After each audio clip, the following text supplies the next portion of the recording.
I've checked all those boxes that I could imagine 20 years ago. To some degree, there's always new boxes, but there's enough of a pattern here that this isn't making me happy. I think the other ways that showed up for me, or that pattern of moving past it, is kind of continuing to overcome the same challenge, which is my identity was so invested in my performance on a baseball diamond early on that then having that taken away was a huge blow to my identity. And welcome back to another episode of the Eternal Optimist podcast. I'm your host, Matt Drinkon, and today we have on the show Mr. Gray MacKenzie. And Gray comes recommended to us today by my good friend Hector Santiesteban, who is my podcast producer, who has the Modern Masculinity podcast, who's a front row dad and also a former Cutco glory. So shout out to Hector for making this recommendation. And let's welcome Mr. Gray MacKenzie. Gray, welcome to the show. Yeah, thank you, man. I'm excited to be here and chat with you. Yeah, super excited to be here. We were chatting a little bit beforehand. And team out there, dear listener, I believe you're going to find Gray is an eternal optimist. Just the way that he's responding to challenges out there in his world, it's pretty inspirational. So I think we're going to find some good stuff today. But I'll let you be the judge of that, dear listener. So Gray, let's kick things off with a little bit of context. If you had to give us just 3 bullet points, 3 things about you that could give us just a little bit of context as to who's speaking right now, like what are just 3 things set the tone for us about who Gray MacKenzie is? Yeah. Maybe we'll start with philosophy. Like first, I think relationships matter most. So I have shifted our life around a lot to prioritize relationships from business to what we do personally. Second one would be just professionally. I run a training and consulting firm called ZenPilot. We help agencies and professional services businesses streamline their operations on top of a project management platform called ClickUp. And then personally, husband, I've got 4 awesome little kiddos, and we are doing everything we can to try and raise them well and teach them the reasons for eternal optimism. Holy cannoli. Okay. Well, all I heard was 4 kids. So I know that you were like super busy and going like 100 miles an hour under the water right now. But you come off super cool. So this is great. So, and team, if you were to zoom in and check us out on YouTube right now, Gray has the most amazing beard, and it doesn't have any gray in it, but he has the most amazing beard. So you guys all know my fascination with facial hair since I don't grow any. But Gray, if you could start us off on the track, I'd like to ask you to go back in time. And it can be like an hour ago, or it can go all the way back to birth. Just take us back in the time machine to somewhere that you had something really challenging show up in your life. And if you could start at a really challenging intersection and tell us a story, we'd love to start there. Yeah. I think it's a great prompt. I've got the overwhelming theme, but the story is taking baseball really seriously as a sport growing up and the source of a lot of my identity. Okay. And then for a variety of reasons, not being able to play baseball at the next level beyond high school was a big blow to my identity at probably, at 18 years old, trying to figure out next steps. When did you realize that you were not going to be playing baseball, or when did you realize and accept that you were not going to be playing baseball at the next level out of high school? Yeah. So probably like senior year of high school, and the struggle between what I wanted to pursue professionally, like next step, and what I wanted to do there was already tension around like, hey, where do I wind up going to school and whatever else, and then dealing with shoulder injuries throughout senior year was like, hey, what does this mean? Like, at the next step for me, and am I willing to wait longer to go through whatever the process is to try to pursue baseball, or to move on to something else? And that was coinciding with a lot of stuff, like other just kind of realizations and challenges personally around who I was, and so much of my identity being tied up in performance. That was the start, or the first time maybe that I'd struggled with the tie so strongly between identity and performance. And that's been a lifelong challenge. Yes. I'm going to go down a tangent for a second, share my similar story around this, because I really deeply resonate with you on the identity portion of, being someone who played ball. For me, it was golf. Played high school golf, very high level, and went to the state championships. Recruited for golf scholarships in college, and then I finally went to college, not on a golf scholarship, but I went on an academic scholarship. And when I went to golf tryouts for the team, like 25 people showed up. They're going to take like 10 people ish, 10 or 11 people. And they had 7 players on scholarship. So here I am. I'm going to walk on the team. And I kind of liken it to that movie, Son of a Woman, with Al Pacino and Chris O'Donnell, maybe. Or he was the poor kid going to that really rich school on scholarship. And I felt like that when I went to this nice college called Wofford down in South Carolina. So I go to school, and there's a gap of 3 weeks between the day I arrive at college and then when tryouts start. In those 3 weeks, if I'm at home back with my parents, I get to play off their membership at the course, and I get to practice. I worked at the golf course, so I get to play for free anyways. But I get to college, and for 3 weeks, I mean, we're there on an academic scholarship. I don't have any money. I don't have the ability to go and actually practice. At least I didn't think I did at the time. And when tryouts come, I'm a little bit rusty. So I ended up finishing in 10th place in the tryout, and they're going to take, I think, 11 players, and they cut me. And I tell you what, Gray, that moment that I got cut from the golf team my freshman year in college was like the biggest blow of my life to date. Well, I remember putting a towel over my head and walking back to my car crying. And I'm 18. I don't know how to express emotion at this point, and I've been taught that at this point, at least, that you don't cry. If you're a man, you don't cry. You keep it inside, and you don't share that with others. Is that something for you? I have a different thought on that now, but at the time, I didn't want to show that emotion, so I felt ashamed, embarrassed. I just felt all kinds of ways about that. So that was my instant that I realized I'm not going to play on the golf team at this moment. So I wonder if you had like a cathartic moment where your emotion overcame you, or where you felt something like that when you were in high school going through injuries and realizing it. Yeah. Kind of an array of moments like similar to that initial frustration with injury, and then how that impacts performance was probably the starting point. I think going like ultimately the hardest moment was saying no to, like, deciding for sure, hey, I'm going to go to a different school and I'm going to study business instead of like, hey, I'm not going to wind up playing here right now, so I'm going to wind up going to a different school and study business and pursue something else. It was like a weirdly somewhat emotional moment for me. Yeah. Well, take us back to that moment, when the moment the decision was made, when you decided, you know what, I'm going to this school. What was going on in your mind, if you can recount? Yeah. I mean, just a lot of sadness. Like I experienced grief at, losing family members or in other ways. And similar to you, like there's not a lot of, for a lot of us probably who grew up same time frame, and for a lot of years and decades and centuries before, there's not a lot of education around how to deal with emotion and what's the idea of grieving your own loss in a way where everything's still fine. You're just missing out on this one. Like we have this weird obsession with sports in American culture, probably in a lot of cultures. And so, hey, guess what? You don't get to do something at the level that you want to do something. Like, not that, on the surface level, it's certainly a first world problem. But there still is loss and there still is grief there. So a lot of sadness, and disappointment, frustration.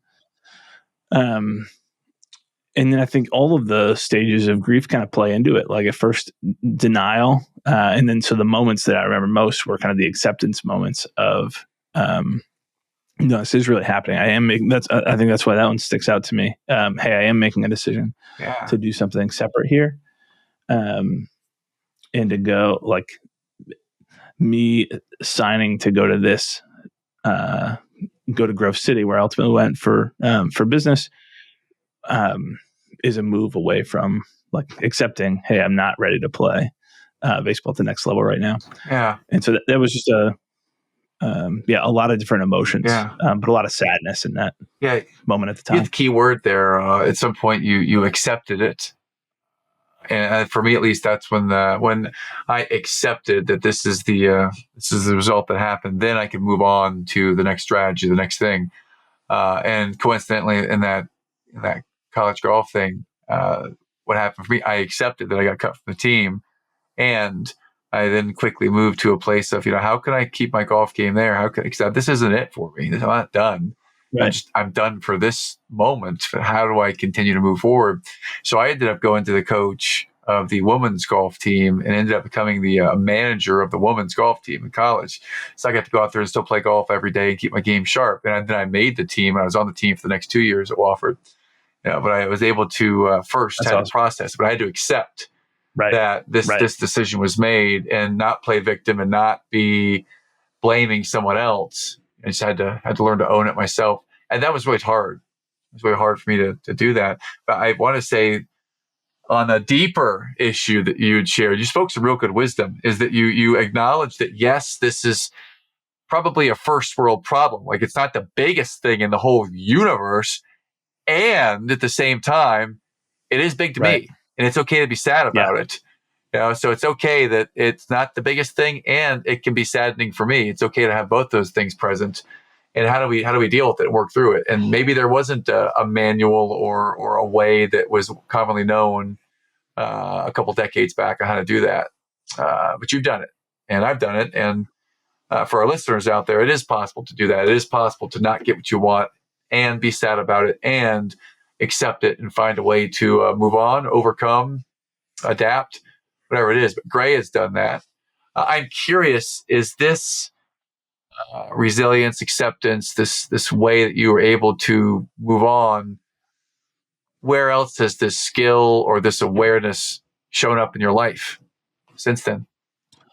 Yeah, I think all of life is like this series of obstacles that we overcome. And at least in the first stage, kind of from adolescence through, I think probably for many people, like through mid 30s, some people maybe early 30s, some people maybe 40s.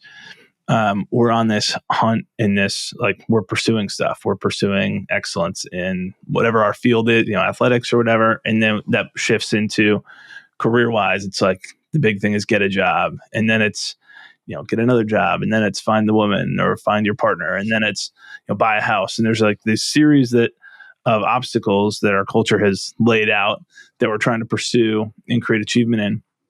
And so, in each of those things, or in many of those areas, like, there will be obstacles. There's the breakup, or you got let go from a job, or you didn't earn as much money as you're hoping to, so you couldn't buy the house that you wanted, or whatever else that is. And at some point, I think we shift from that mode. I think this is why the midlife crisis term pops up a lot. It's like, hey, I've done, I've checked all those boxes that I could imagine 20 years ago.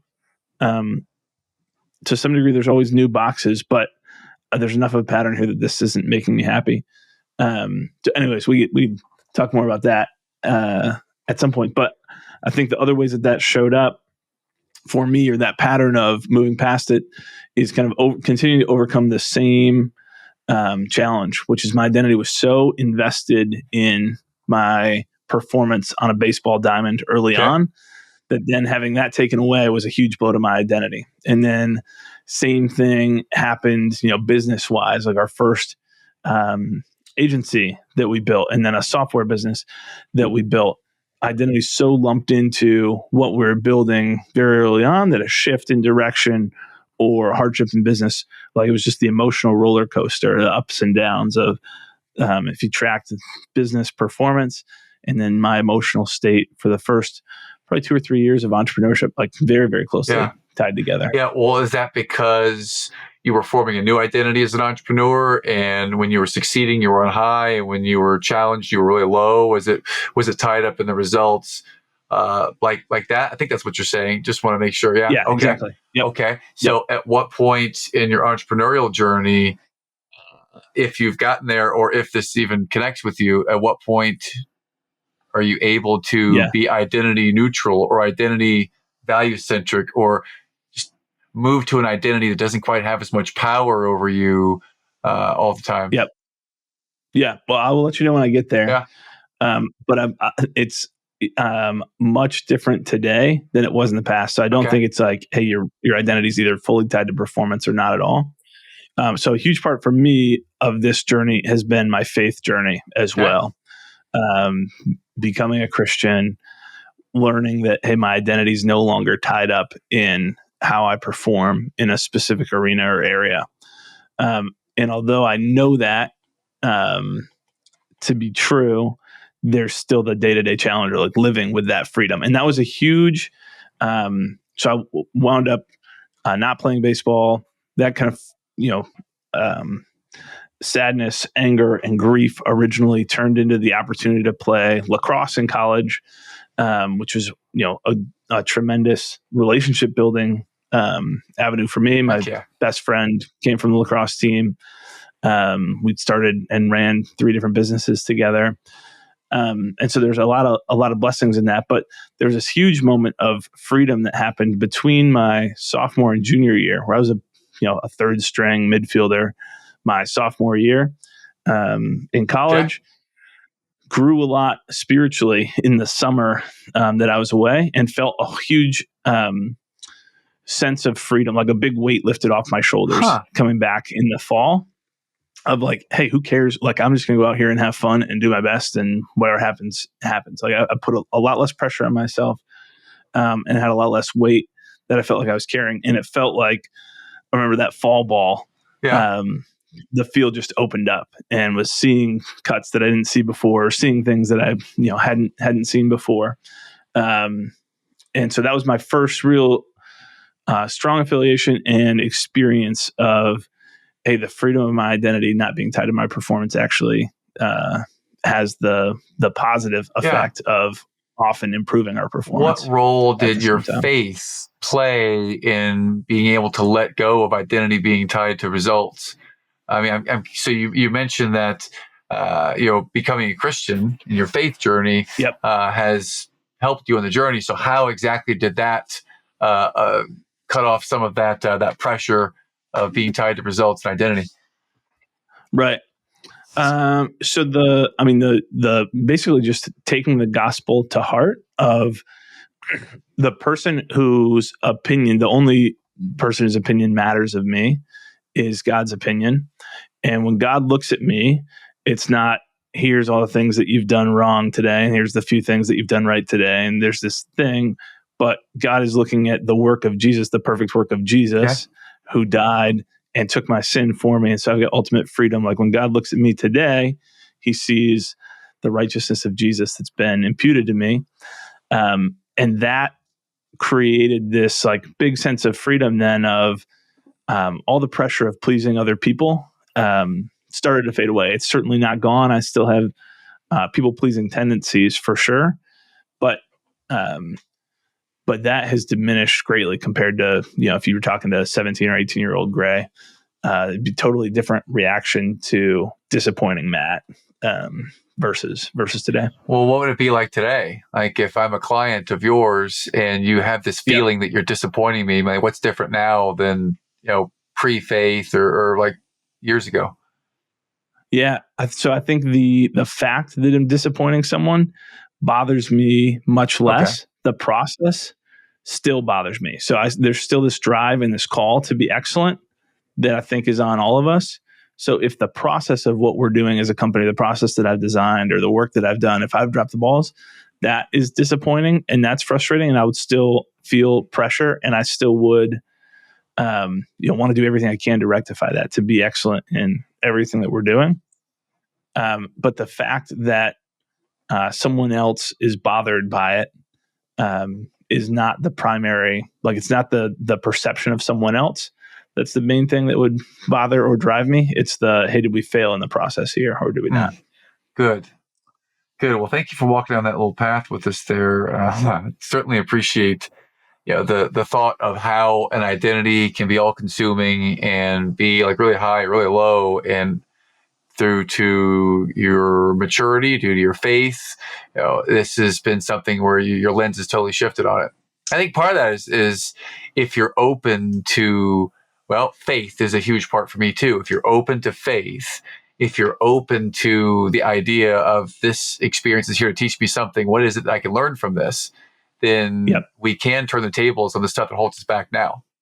I mean, Right. I would ask you, where's a time in your life that you've had a real hard challenge that, you viewed it as, this is a great teacher for me, and it could be Yeah. this or anything else, but what's another example? I'll ask you for a different example of something that's been a really hard challenge for you that you've been able to reframe it as, I can learn from this. This is actually could be good. Right. The first one that pops to mind is a business experience. So my business partner, Andrew, and Okay. I, our second company was a software company. It was a project management software startup specifically for agencies. Grew it to a little over 500 customers, and it bootstrapped it. And we really struggled with churn. At the time, we were coming from running an agency as our first business. So we were in the services business. Software seemed way cooler. I think it is still cooler. And so there was a lot of identity in being a SaaS founder that was super appealing to us and something that we really wanted. And so we were doing the thing, but we were struggling to get churn consistently below 5% monthly. And we were at a point where it was like, hey, either we need to go raise money and go harder on this, or if we're going to keep bootstrapping, like we need to shift something. And so we wound up doing consulting services on top of the software to try to help people be more successful. All of our best customers were the ones who had the consulting help. And so it was like, hey, the market's telling us we're better as consultants at this stage of life, at least. Yeah. And are we willing to accept that and go that route? Or are we going to dig our heels in and be SaaS founders? Because that's where a lot of our identity now is being tempted to be. And so anyways, wound up going through, probably the lowest 9 months of our entrepreneurial journey together, and ultimately shifted the business, which has created the freedom to accept, like, what are our gifts, and consulting and training. We're much better teachers than we are software leaders right now at this stage of life. And so that has opened the doors to a much more both successful in terms of like financial performance and growth of ZenPilot, what we do today, but more importantly, or equally importantly, or whatever importance level you ascribe to this. But I think this is the virtuous flywheel that drives everything. Is our clients are much more successful as a result of being able to take the leap and let go of that part of the identity and be what I think most people in the professional ecosystem think is more of a boring business than a software business. Yeah. But it's been one of the best things in retrospect. What I love about your answer is that you started with, we let the market dictate, let the market teach us and guide us, rather than staying put in our foxhole of it has to be this way because as SaaS founders that's the way it's got to be. And you were open to where the profitable was. You were open to where the serving the customers was, where their feedback was. And I just so respect that about you, that you can let the odometer or navigator be the success or the feedback from your clients. So I certainly appreciate that. What I'm taking from that is you have a level of curiosity or practicality about you to listen. So it kind of says you're a good listener too. Yeah, I think all those skills are not. I don't know if they come naturally. Like that's all a work in progress. Yeah. And you're talking to me. That was into 2016 into 2017. So you're hearing this 7 years later and not seeing the 9 months of like, no, we really want to do this. Let's try to figure it out. So it's certainly been a process. But you're absolutely right. Like we would not, without ultimately getting to the point of being willing to let it go, that would not have given us the freedom to move into this next and more successful stage of entrepreneurism. Yeah, and I want to go into that with you. I want to hear a little bit about ZenPilot. So ZenPilot, the way that you run it now, did the name and brand start like 7 or 8 years ago? You started at the origin. Yeah, okay. Yeah. So tell me, who do you serve now? What do you guys do now? Yeah, we help primarily marketing agencies and professional services teams, some in-house marketing teams as well. But streamline their operations on top of ClickUp. And really the three main areas when we talk about like streamlined operations, the three main things that we're focused on, or the three pillars, are the tools that they're using. So ClickUp's are always a piece of that in our current client engagements, the processes that their team runs on, and the habits that their team employs to make sure everyone's rowing in the same direction and being as productive as possible. Excellent. And so the ideal target market for you would be a marketing agency of some kind to be able to help them to be really focused on the tools they're using, the process they follow, and then the habits of their people. Okay, right. So if I'm a marketing agency and I'm curious about what you're talking about, I can see because I'm in the marketing world. So what might the first conversation sound like, or feel like, or first engagement look like? Yeah, there's almost always we hear so many different pain points. Hey, I don't have visibility into my team's capacity. I don't know what we can say yes to and what we can't say yes to, or I can't see how this team's performing, or I can't see, when we do this service line versus that service line, what's profitable and what's not profitable. Or we'll hear from individual contributors, like I don't know what's on my plate today. Like my workload shifts by the Slack message that I get. I get a new message, then I've got a different thing to jump to. And there's just a lot of like chaos is what it all ultimately boils down to. And so what people are seeking is clarity. And so that's where a first conversation with us almost always winds up is, and it's probably 50-50 in our sales process. Folks who come to us and say, I'm running an agency. I don't know how to scale this and scale the client services side of this business. And so I need to build the infrastructure. So this is not all reliant on me. And they're not concerned at all about a tool. And then the flip side, I've mentioned ClickUp a couple of times. The other half, or 50%, are the folks who are saying, hey, we're looking at using ClickUp, or we bought into ClickUp. We thought that this would solve the problem. And so we want help. We want consulting around solving this. And when you dig into both of those, they both ultimately boil down to, hey, we don't have visibility and we don't have clarity that everybody needs. Good. Hey, I want to throw a quick curveball at you because you said something a few minutes ago that really struck me. You played lacrosse at a high level in college, and I'm curious, baseball players versus lacrosse players, who's tougher? In different ways, lacrosse players are tough. Why do you say that? Well, I guess this depends. So physically, lacrosse players are tougher. Mentally, you have to be tougher to be a baseball player. Yeah. So that's my good answer. Try to give a little bit of honor to both of them there. Nice. How about basketball players? Any feedback on them? Basketball players, I think they're some of the best athletes. Are basketball players. Like I wish that I could be an excellent basketball player, but I'm just a pickup hooper. And I don't know from a toughness perspective. I'd put them more on the lacrosse end of the spectrum. Okay. There's certainly a lot of dumb baseball players too, but to be successful, there's a level of mental toughness that the best baseball players have that is not always shared in other sports, even though I think in most sports you do need mental toughness. But yeah, that's my biased assessment on this. Oh, man, I was trying to catch you there. And the where do golfers? Where do golfers fit in? Where do golfers fit in? Well, that feels like the most mentally tough sport. Look at the golfers of the 80s versus the golfers of now. Anybody could do it back then. And now you look at the people who are just pumping out on tour. They all have trainers. They all have diet regimens. They all do stretching and all kinds of physical exercises after they're done with every round. I mean, it is far more of a business now than just pure talent that it used to be back in the day. But the difference now is I say that these golfers are so fine-tuned on their regimen and their routine. I don't see many that have the type of routine that the top professional golfers in the world have. It's just airtight. It's the same. So I'm very curious to see, because we're recording right now on Friday, the 17th of May, and there was a tragedy that happened this morning in Valhalla at the PGA Championship. There was a vendor that was killed by a shuttle bus. And then Scotty Scheffler, the world's #1 player, got arrested and went to jail this morning. I'm really curious. I mean, first of all, my heart goes out to the vendor's family. And after that, I'm really curious to see how Scotty Scheffler, the top player in the world, is going to perform after a complete shock to his system and his routine. Plus, he had a baby a week ago. So I'm really curious about the mental aspect of how he approaches today and the rest of this week. Frankly, just because that's top of mind right now this morning. But what makes the golfer like a high level ability to focus for me on a very elite level is that they just pay strict attention to the details of their routine. And I imagine this is probably similar in your business. Of the higher performing clients, the more regimented they are with the clarity of what they want, of how they're going to get there and who they need to be to get there.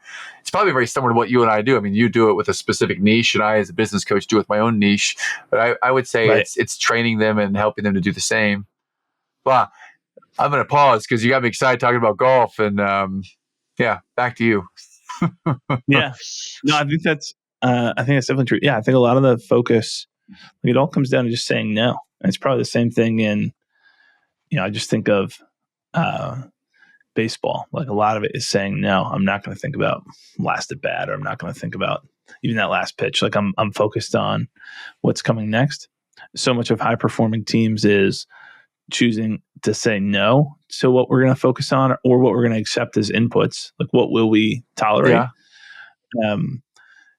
To then give you the ability to actually be consistent and be disciplined in, yes, these are the measurables that matter. Yeah. And we're going to consistently make sure that these are moving in the right direction. Wonder, and these are the have you faced that forward in your business in the first 7-8 years with ZenPilot? Have you faced it where you found yourself, you were focused on this, but then you look back like a day, a week, a month, a year later, and you're like, I'm down the rabbit hole. I'm doing all these other things away from the top priority. Have you battled that yet in your professional career? Oh, constantly, for sure. Yeah. We run on EOS, the entrepreneurial operating system.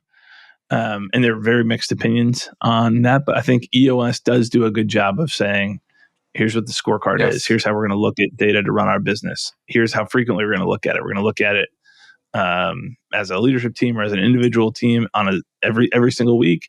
And then we're going to take a deeper dive into it every single quarter and get realigned. And you've got these rhythms of everyone's on the same page, singing in harmony on day one of the quarter. And then 90 days later, things are starting, there's loose ends starting to come out.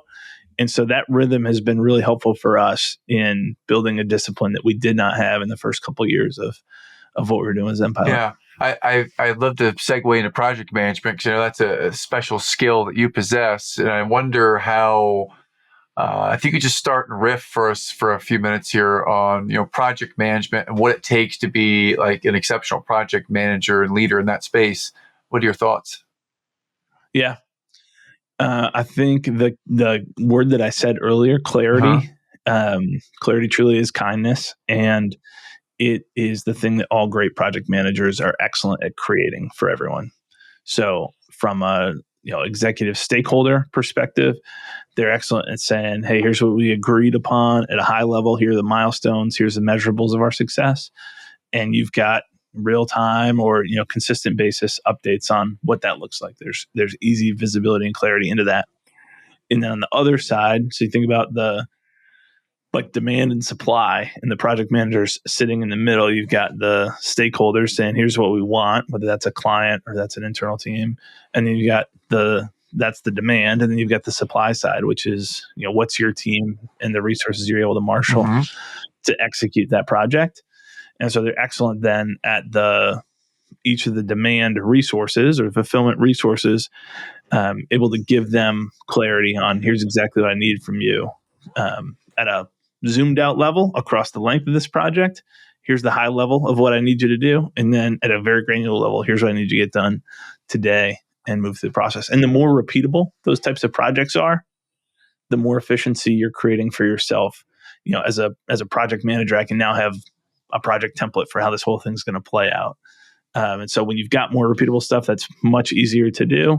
And it will take less time from a project manager. Yes. And then, the less repeatable things are, the more you're innovating each time, then the less efficiency you're going to find, which is fine as well. Yeah. Is your project management, I'll call it your dashboard, or the metrics that you look at for you? You say you use the EOS system to kind of keep the machine of the business going in a very organized, structured way. Do you use like a ClickUp dashboard or template to run your own practice? Watching? Yeah. Okay. Yep. Okay. And it gives you crystal clear clarity on everything, every metric. What are the most important metrics to you in leading other marketing agencies? Yep. So if we zoomed out to like a leadership role scorecard, we're looking at client health. Okay. We're looking at team utilization. And what's the bandwidth to continue executing?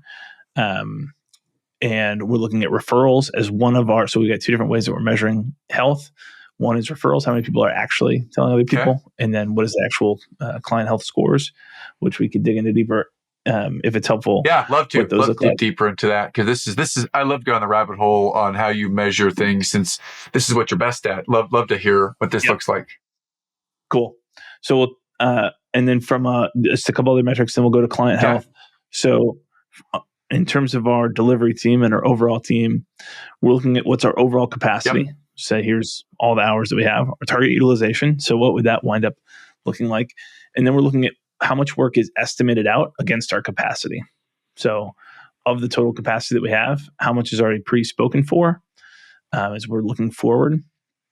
And then how much is remaining and available for us to fill. And then it's, hey, what do we do with the supply that we have here to best make that make sense? If we've got more time, that's going to get repurposed into internal R&D, or if there's client upsells or places to go above and beyond with clients, we'll go do that as well. And then obviously if we're on the other end of the spectrum, then we're looking at, well, what do we need to change from a staffing perspective, because we've got to bring on more help. Yes. And then on the client health side, we're looking at, so in any client reporting environment, there's four main areas that are, maybe these are, I don't know if these are quadrants, but four main categories that you'd report to a client on. The first one is, what did we do? The activity. Second one is, what were the results? So our performance. Third one is, what did we learn? And this is really the thinking part in the text of, hey, we tried this to accomplish this. The results were this. Therefore, we learned, this. And the last part is, what are we doing as a result of that? So when we are looking at client health, we're looking at externally what they're saying through NPS, Net Promoter Score. If it's helpful to spend any time on that, we can. For those who don't know what that is, give us a little 30-second overview of Net Promoter Score, or minute overview. Yeah, Net Promoter Score is just one. It's the most common metric that companies use. Like Apple uses this. A ton of companies use, and it's that annoying question that you've probably gotten asked and closed out of 100 times, which is, on a scale of 1 to 10, how likely are you to refer that this one? Yes. The way you calculate that score is your 9s and 10s are promoters. Anything that's a 6 or below is called a detractor, and then your passives are 7s and 8s. So you take the percentage of, let's say we have 100 people respond, 90 of them, which would be, or 80 of them, which would be excellent, say, yeah, we're a 9 or a 10. We would definitely refer you. We ignore the percentage of passives that we have. So let's say 10 give us a 7 or an 8, and then 10 give us a 6 or below. So those are our detractors. So 10% are detractors, 80% are promoters. And so our NPS score is 80 minus 10. So 70 is our NPS score. What do you do with that now? Yeah. So that's a kind of high level metric to be able to see, like, I really care about that in an aggregate.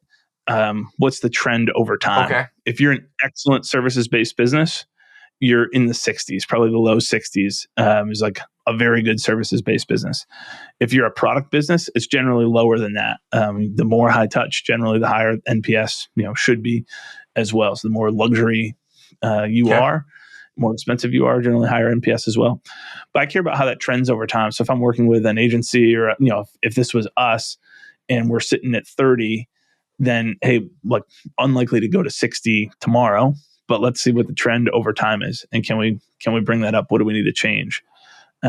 Is this everything starts, the sales is the sample of what we ultimately get. So is it wrong expectations set in the sales process, or is it poor execution against those expectations from a delivery side? Yeah, I love nerding out down the rabbit hole with this one. Because I what I preach is expectations on the front end, on how we're going to communicate, what you can expect from me, what should I expect from you, how we're going to communicate in a crisis, or if something is expectations not met, how do you want me to communicate with you there? So I'm big on the expectation. And you said earlier that clarity is kindness. Couldn't agree more. Could you elaborate on that? Clarity is kindness, and how it relates to kind of where we're at right now? Yeah, expectations. So 100%. I think there's this perception that we need to go above and beyond expectations in order to delight our clients, or that's whoever the mantra that we're trained and taught growing up. And you got to far exceed expectations. Yeah, and it's not at all true. It's just can you consistently meet expectations? And the consistent part is the huge part. Hey, Matt, I'm going to show up at 10:45 for this podcast. And like, I can't be showing up sometime. Like the worst thing would be if I showed up half the time at 10:30 to go above and beyond your expectations, and I'm all set and prepared, and then half the time I'm showing up at 11 o'clock. Like those things don't even out. They do not in my It'd be book. much better to just consistently show up. Hey, I'm here at 10:45 and I'm ready to go for the podcast. And that's what builds trust. It's people knowing, hey, the expectations that I get may not always be what I want to hear, but they're always met. And so that creates trust in a relationship. And when people know that they can trust you, they'll rely on you and they'll be willing to spend more or work with you more closely. As long as the results are, as long as there's actual movement towards the results that they want. So that's not, there may be a natural end that happens when you do that, but there won't be the super frustrated customers when expectations are clearly aligned. Absolutely. And I love the way that you're measuring the health of the client with the referrals one, Net Promoter Score overall, but you talked about the actual, like measuring what do we actually do? What results do we get? What do we learn from it? And what are we going to do as a result of the learnings? That's a 4-step process to any listener. Go back and listen to that, because when Gray talks about that, spot on, like that's 100%, the way that we as people running businesses, as people serving others, I hesitate to say the word should, because that's a perfectionist word to me. Right. And that's the way it should be done, ladies and gentlemen. That is exactly the way it should be done. So anything you want to add on that?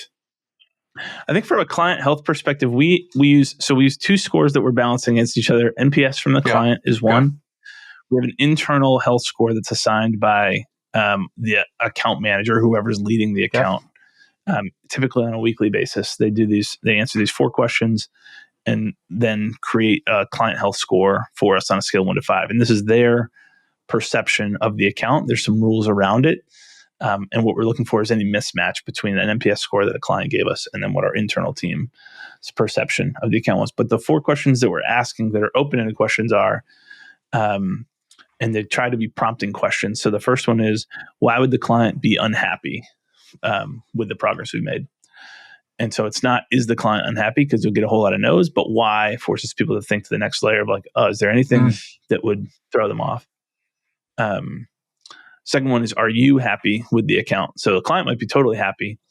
You might be disrespected in the relationship, or there might, you might foresee things happening that will cause the client to be unhappy down the road.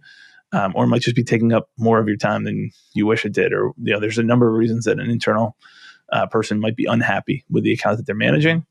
That's the second question. The third question is, are there any changes in the strategy since the last update? So what's different? What has changed that maybe, your head of that team or head of delivery needs to know about, or your project manager needs to know about? And then the last question is just the common, is there anything you need help with on this account? And so those prompting questions are helpful then in getting the story, that combined with the client health score assigned internally and the NPS score from the client are kind of the 3 main pieces that then have to get coordinated together to say, hey, how healthy is this account actually? Whew. So that works well at scale. Dude, I want to sit here and riff with you forever about project management and some of these questions and details, because I love them. I think you just gifted us an amazing question. For those of you out there listening, here's the place. If you're driving, then don't write it down when you're driving, obviously, but just check it out. Why would they be unhappy? What a great future thinking, planning question to really challenge where we are, because I think a lot of people may not even ask that. All right, so great question on the front end. Gray, I'd love to go deeper, but let's start to move to wrap up with this. There's a person out there who's part of a marketing agency or knows someone who runs a marketing agency, or there is the owner of the marketing agency. There's someone out there involved in marketing somehow that hears you speaking and wants to know more and might be curious. Where do they find you, and how do we find you on social and your websites? Yeah. LinkedIn is easy. Gray MacKenzie. Should be the first result that pops up there for folks. It is a little weird to spell Gray. But connect. You'll see a lot of really good content coming from me and from the team around project management and click up. And then the website is just ZenPilot.com.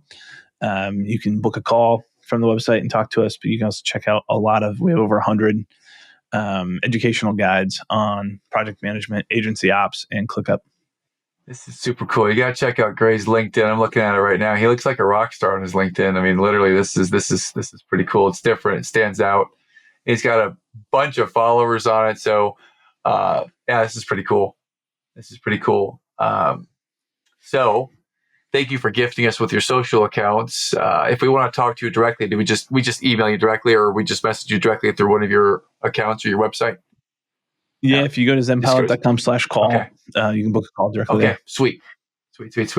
Well, I'd love to move to wrap up with you now. This has been amazing just to chat with you for a little while, and I'm super curious about what you do. So maybe we even have a different conversation after this. I'd love to start to ask this though: if you're a reader, then what might be a book recommendation that you can share with our audience that's been impactful for you? Yeah. Recently, this is a really simple one. How to Be a Great Boss is part of the EOS library of books. And it's a really simple book. I used to view leadership and management as kind of enemies. Like, I don't want to be a manager. I want to be a leader. I want people to follow me, not do what I say because I'm their manager. Yeah. And that book was helpful in kind of reshaping the thought around, you need both leadership and management to ultimately create accountability, which is what accountability is one of the most universal attributes of high-performing teams. Those high-performing teams are always synonymous with high accountability cultures. Fantastic. Love it. How to Be a Great Boss. How about your music? Is there a song or a genre or an artist that really just fills your bucket, gets you fired up? Yeah. Man, there's a bunch. This will be maybe lower key. Matt Papa. Is a Christian artist who writes just some really good, very simple music, really, really good lyrics. Simple music. I'm going to Spotify for our puzzle night tonight. I'm going to do that. Thank you. Hopefully when the Pacers are crushing the Knicks, we'll see that. Sorry, New York fans. I know I got more New York listeners than Indiana listeners. I used to live in Indiana, though, so there's that. Okay, so last question, and we'll leave it at this, and this will take us home. This is the Eternal Optimist podcast. When we say Eternal Optimist, what does that mean to you? Yeah. Eternal Optimist, I think anyone who's a Christian is an eternal optimist. It's not a mystery. We already know what happens. The good guy wins. And so that's ultimately the reason for you said this really well, I think maybe before we started recording, but like, what's the good in this, or what's the gift in this? And there's always like good and gifts in what's coming because we know the ending.